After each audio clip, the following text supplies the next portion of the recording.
بسم اللہ۔ عثمان رضی اللہ عنہ کے گورنروں کی حقیقت۔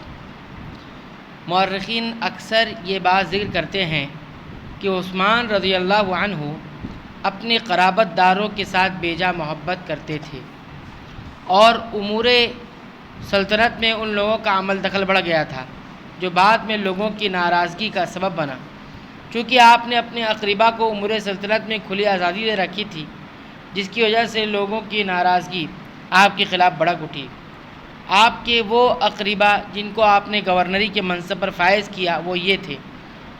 معاویہ بن سفیان، عبداللہ بن سعد بن ابی سرح، ولید بن عقبہ، سعید بن العاص، عبداللہ بن عامر۔ یہ کل 5 افراد ہیں جن کو اپنے اقربا میں سے عثمان رضی اللہ عنہ نے اس منصب پر فائز کیا۔ لوگوں کے گمان میں یہ طعن و تشنیع کا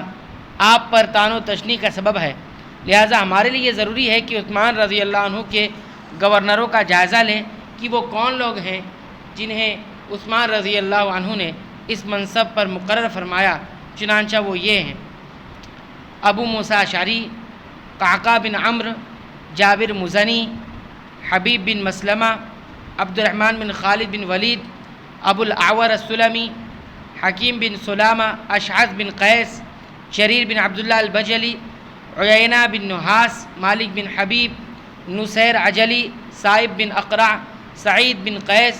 سلمان بن ربیعہ، خنیس بن حبیش، احنف بن قیس، عبد الرحمن بن ربیعہ، یعلا بن منبہ، عبداللہ بن عمرو الحضرمی، علی بن ربیعہ بن عبد العزیٰ۔ یہ سب عثمان رضی اللہ عنہ کے گورنر ہیں۔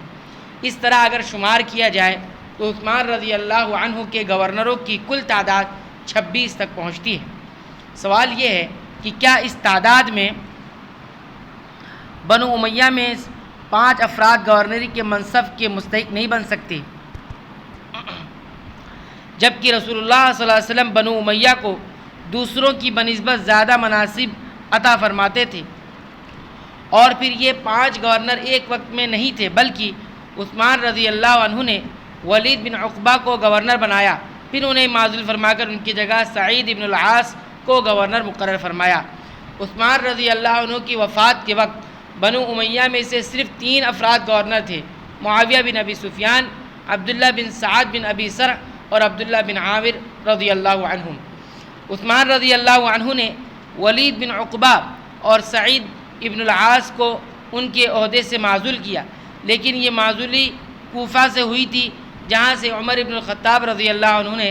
سعد بن ابی وقاص رضی اللہ عنہ کو معزول کر دیا تھا۔ کوفہ کے لوگ کبھی کسی گورنر سے خوش نہ رہے، لہذا عثمان رضی اللہ عنہ کا یہاں کسی کو معزول کرنے سے ان پر کوئی طعن لازم نہیں آتا، بلکہ اس شہر پر طعن لازم آتا ہے جہاں سے ان کی معزولی ہوئی تھی۔ رسول اللہ صلی اللہ علیہ وسلم اپنی حیات طیبہ میں بنو امیہ کو عامل مقرر فرماتے تھے، اور آپ کے بعد ابو بکر عمر رضی اللہ عنہما کو، جنہیں بنو امیہ کے ساتھ قرابت داری سے متہم نہیں کیا جا سکتا، بنو امیہ کو حکومتی مناصب پر مقرر فرماتے تھے، اور رسول اللہ صلی اللہ علیہ وسلم کے گورنر اور عمال اکثر بنو عبد شمس یعنی بنو امیہ ہی میں سے تھے۔ دوسرا کوئی قبیلہ ان کے مقابلے میں نہ تھا، کیونکہ وہ تعداد میں بھی دوسروں سے زیادہ تھے اور قیادت و سیادت اور شرف و منزلت کے بھی حامل تھے۔ چنانچہ رسول اللہ صلی اللہ علیہ وسلم نے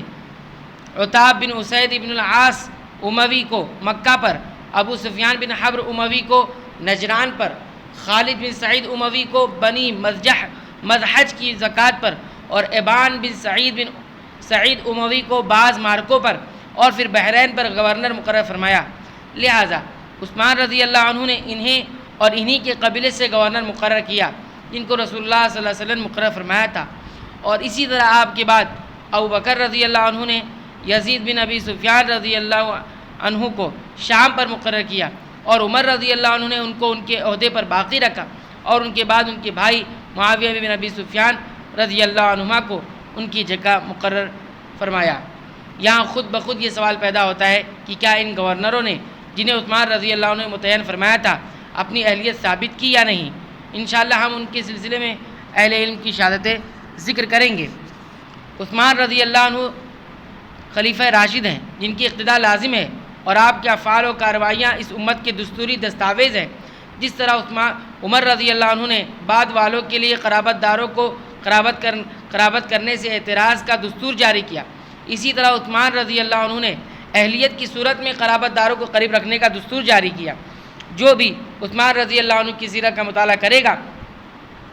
وہ ان لوگوں کی انتظامی اور اداری اہلیت میں ادنا شک بھی نہیں کر سکتا۔ وہ جن امور میں عثمان رضی اللہ عنہ پر تنقید کی گئی ہے وہ امور مباحات کے دائرے سے خارج نہیں ہیں۔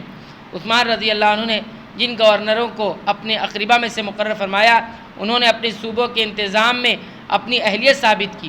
اللہ تعالیٰ نے ان کے ہاتھوں بہت سے ممالک پر فتح عطا فرمائی اور انہوں نے رعایا کے ساتھ عدل و احسان کا طریقہ اختیار کیا، اور ان میں سے بعض ایسے تھے جو اس سے پہلے عہد صدیقی میں یعنی ابوبکر صدیق رضی اللہ عنہ کے دور میں اور عثمان رضی اللہ عنہ عمر فاروق رضی اللہ عنہ کے دور میں صوبوں کی گورنری نبھا چکے تھے۔ تو یہ عثمان رضی اللہ عنہ کی گورنری کی کچھ حقیقت تھی۔ اب جو گورنر تھے وہ گورنر کیا اپنی گورنری کے اہل تھے یا نہیں تھے، تو اس کا تذکرہ ایک ایک کر کے ہر گورنر کے بارے میں ذکر کیا جائے گا۔ اللہ تعالیٰ سے دعا کرتے ہیں کہ رب العالمین تو ہمیں صحابہ کرام کی سیرت طیبہ سے کما حق کو فائدہ اٹھانے کی توفیق عنایت فرما، آمین۔